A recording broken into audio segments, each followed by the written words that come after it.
ورد على كل حد بينتقدك بالنجاح. النقد الهدام بقى هم بيجوا دايما من الاصدقاء، بيجي دايما من ناس في العيله، ناس مش بيحبوك. ربنا عمل حاجه اسمها ثنائيه، زي ما في خير في شر، زي ما في ايجابي في سلبي، زي ما في حد بيدعمك لازم حد هينتقدك.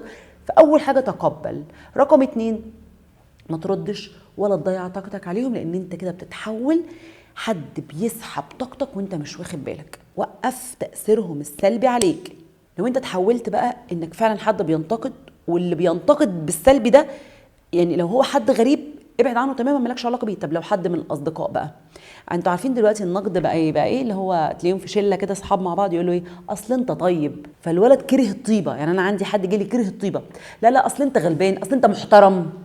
فبقى ان هو محترم دي حاجه، تلاقوا الفاشل هو ده رئيس الشله.